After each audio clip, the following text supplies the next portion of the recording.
ஆதியாகமம் 13ஆம் அதிகாரம். ஆபிராமும் அவன் மனைவியும் அவனுக்கு உண்டான யாவும் அவனுடனே லோத்தும் எகிப்தை விட்டு தென் திசையில் வந்தார்கள். ஆபிராம் மிருக ஜீவன்களும் வெள்ளியும் பொன்னுமான ஆஸ்திகளை உடைய சீமானாயிருந்தான். அவன் தன் பிரயாணங்களிலே தெற்கே இருந்து பெத்தேல் மட்டும், பெத்தேலுக்கும் ஆயிக்கும் நடுவாக தான் முன்பு கூடாரம் போட்டதும் தான் முதல் ஒரு பலிபீடத்தை உண்டாக்கினதுமான ஸ்தலமட்டும் போனான். அங்கே ஆபிராம் கர்த்தருடைய நாமத்தை தொழுது கொண்டான். ஆபிராமுடனே வந்த லோத்துக்கும் ஆடு மாடுகளும் கூடாரங்களும் இருந்தன. அவர்கள் ஒருமித்து குடியிருக்க அந்த பூமி அவர்களை தாங்கக்கூடாதிருந்தது. அவர்களுடைய ஆஸ்தி மிகுதியாயிருந்தபடியால் அவர்கள் ஒருமித்து வாசம் பண்ண ஏதுவில்லாமற் போயிற்று. ஆபிராமுடைய மந்தை மேய்ப்பருக்கும் லோத்துடைய மந்தை மேய்ப்பருக்கும் வாக்குவாதம் உண்டாயிற்று. அக்காலத்திலே கானானியரும் பெரிசியரும் அத்தேசத்தில் குடியிருந்தார்கள். ஆபிராம் லோத்தை நோக்கி, எனக்கும் உனக்கும் என் மேய்ப்பருக்கும் உன் மேய்ப்பருக்கும் வாக்குவாதம் வேண்டாம், நாம் சகோதரர். இந்த தேசமெல்லாம் உனக்கு முன் இருக்கிறது அல்லவா? நீ என்னை விட்டு பிரிந்து போகலாம். நீ இடதுபுறம் போனால் நான் வலதுபுறம் போகிறேன், நீ வலதுபுறம் போனால் நான் இடதுபுறம் போகிறேன் என்றான். அப்பொழுது லோத்து தன் கண்களை ஏறெடுத்து பார்த்து யோர்தான் நதிக்கு அருகான சமபூமி முழுவதும் நீர்வள்ளம் பொருந்தினதாயிருக்க கண்டான். கர்த்தர் சோதோமையும் குமோராவையும் அழிக்கும் முன்னே சோவாருக்கு போகும் வழி மட்டும் அது கர்த்தருடைய தோட்டத்தை போலவும் எகிப்து தேசத்தை போலவும் இருந்தது. அப்பொழுது லோத்து யோர்தானுக்கு அருகான சமபூமி முழுவதையும் தெரிந்து கொண்டு கிழக்கே பிரயாணப்பட்டு போனான். இப்படி அவர்கள் ஒருவரை ஒருவர் விட்டு பிரிந்தார்கள். ஆபிராம் கானான் தேசத்தில் குடியிருந்தான். லோத்து அந்த யோர்தானுக்கு அருகான சமபூமியில் உள்ள பட்டணங்களில் வாசம் பண்ணி சோதோமுக்கு நேரே கூடாரம் போட்டான். சோதோமின் ஜனங்கள் பொல்லாதவர்களும் கர்த்தருக்கு முன்பாக மகாபாவிகளுமாய் இருந்தார்கள். லோத்து ஆபிராமை விட்டு பிரிந்த பின்பு கர்த்தர் ஆபிராமை நோக்கி, உன் கண்களை ஏறெடுத்து நீ இருக்கிற இடத்திலிருந்து வடக்கேயும் தெற்கேயும் கிழக்கேயும் மேற்கேயும் நோக்கி பார்.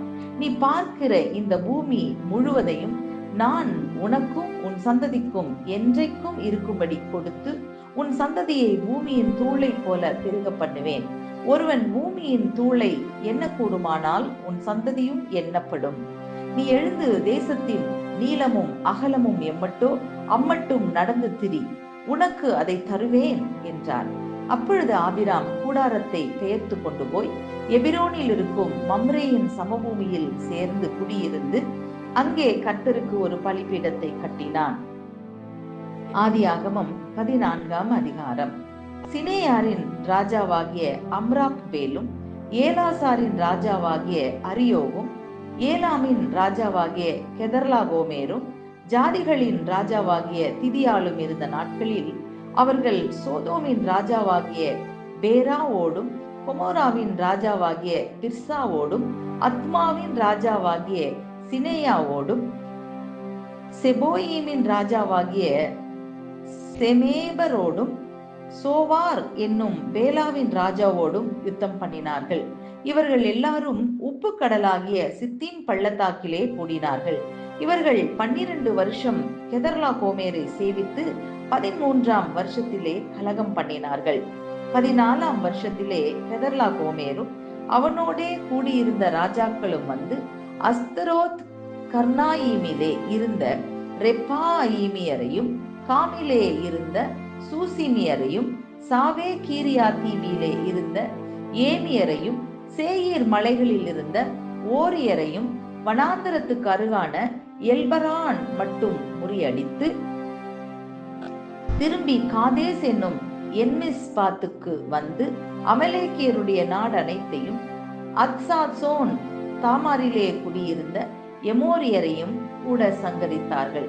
அப்பொழுது சோதோமின் ராஜாவும் கொமோராவின் ராஜாவும் அத்மாவின் ராஜாவும் செபோயிமின் ராஜாவும் சோவார் என்னும் பேலாவின் ராஜாவும் புறப்பட்டு சித்தீன் பள்ளத்தாக்கிலே ஏலாமின் ராஜாவாகிய கெதர்லா கோமேரோடும் ஜாதிகளின் ராஜாவாகிய திதியாலோடும் சினேயாரின் ராஜாவாகிய அம்ராப்பேலோடும் ஏலாசாரின் ராஜாவாகிய அரியாவோடும் யுத்தம் பண்ண புறப்பட்டு அந்த 5 ராஜாக்களோடும் இந்த 4 ராஜாக்களும் யுத்தம் பண்ணினார்கள். அந்த சித்தீம் பள்ளத்தாக்கு எங்கும் நிலக்கீழ் உண்டாகும் கேணிகள் இருந்தது. சோதோம் கொமோராவின் ராஜாக்கள் முறிந்தோடி அங்கே விழுந்தார்கள். மீந்தவர்கள் மலைகளுக்கு ஓடி போனார்கள். அப்பொழுது அவர்கள் சோதோமிலும் குமராவிலும் உள்ள பொருள்கள் எல்லாவற்றையும், போஜன பதார்த்தங்கள் எல்லாவற்றையும் எடுத்துக்கொண்டு போய்விட்டார்கள். ஆபிராமின் சகோதரனுடைய குமாரனாகிய லோத்து சோதோமிலே குடியிருந்தபடியால் அவனையும் அவன் பொருள்களையும் கொண்டு போய்விட்டார்கள்.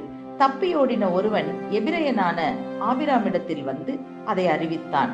ஆபிராம் தன்னோடே உடன்படிக்கை செய்திருந்த மனிதராகிய எஸ்கோலுக்கும் ஆனேருக்கும் சகோதரனாகிய மம்ரே என்னும் எமோரியனுடைய சமபூமியிலே அப்பொழுது குடியிருந்தான்.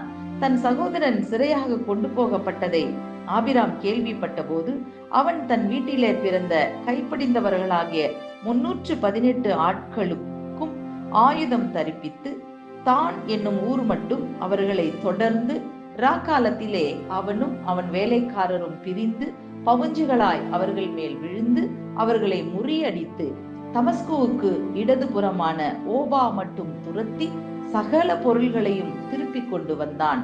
தன் சகோதரனாகிய லோத்தையும் அவனுடைய பொருள்களையும் ஸ்திரீகளையும் ஜனங்களையும் திருப்பி கொண்டு வந்தான்.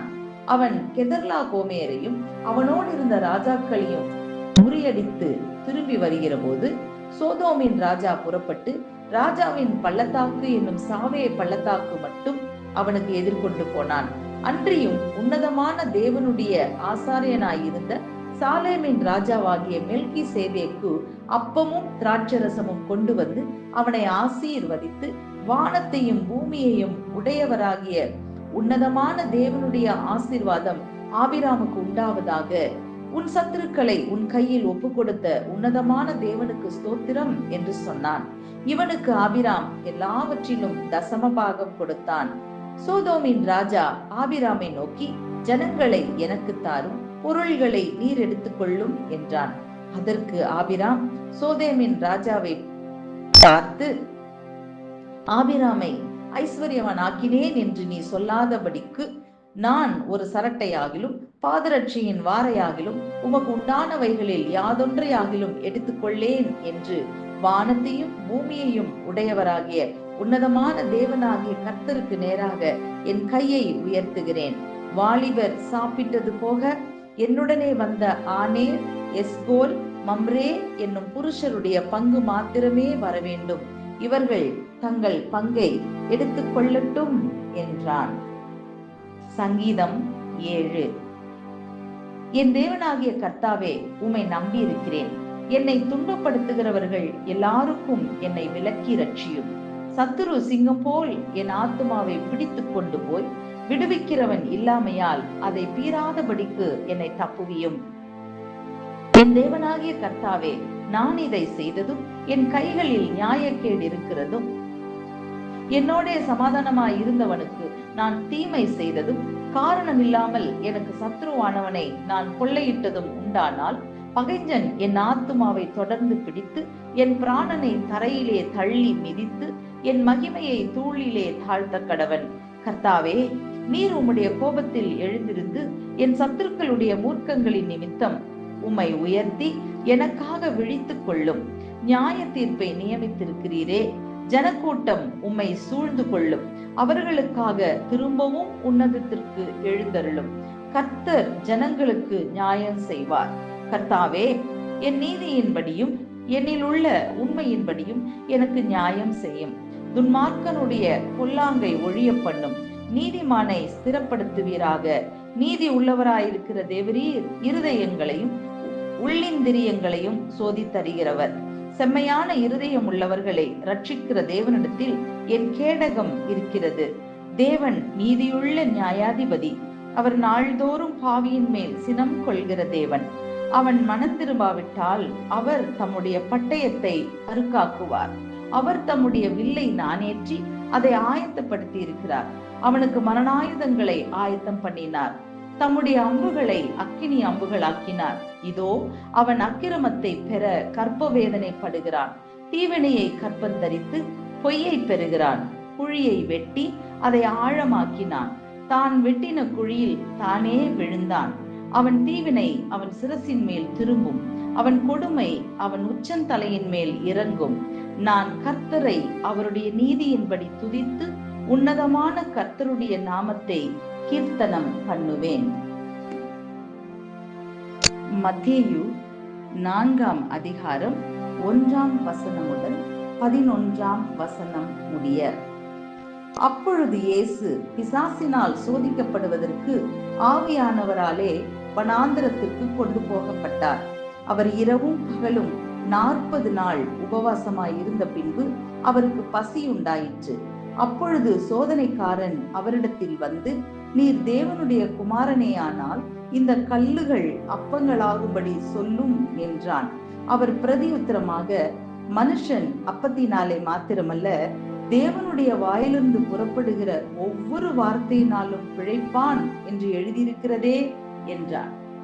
அப்பொழுது பிசாசு அவரை பரிசுத்த நகரத்துக்கு கொண்டு போய் தேவாலயத்து உப்பரிகையின் மேல் அவரை நிறுத்தி, நீர் தேவனுடைய குமாரனே ஆனால் தாழ குதியும், ஏனெனில் தம்முடைய தூதர்களுக்கு உம்மை குறித்து கட்டளையிடுவார். உமது பாதம் கல்லில் இடராதபடிக்கு அவர்கள் உம்மை கைகளில் ஏந்தி கொண்டு போவார்கள் என்பதாய் எழுதியிருக்கிறது என்று சொன்னான். அதற்கு இயேசு, உன் தேவனாகிய கர்த்தரை பரீட்சை பாராதிருப்பாயாக என்றும் எழுதியிருக்கிறதே என்றார். மறுபடியும் பிசாசு அவரை மிகவும் உயர்ந்த மலையின் மேல் கொண்டு போய் உலகத்தின் சகல ராஜ்யங்களையும் அவைகளின் மகிமையையும் அவருக்கு காண்பித்து, நீர் சாஷ்டாங்கமாய் விழுந்து என்னை பணிந்து கொண்டால் இவைகளை எல்லாம் உமக்கு தருவேன் என்று சொன்னான். அப்பொழுது இயேசு, அப்பாலே போ சாத்தானே, உன் தேவனாகிய கர்த்தரை பணிந்து கொண்டு அவர் ஒருவருக்கே ஆராதனை செய்வாயாக என்று எழுதியிருக்கிறதே என்றார். அப்பொழுது பிசாசானவன் அவரை விட்டு விலகி போனான். உடனே தேவதூதர்கள் வந்து அவருக்கு பணிவிடை செய்தார்கள்.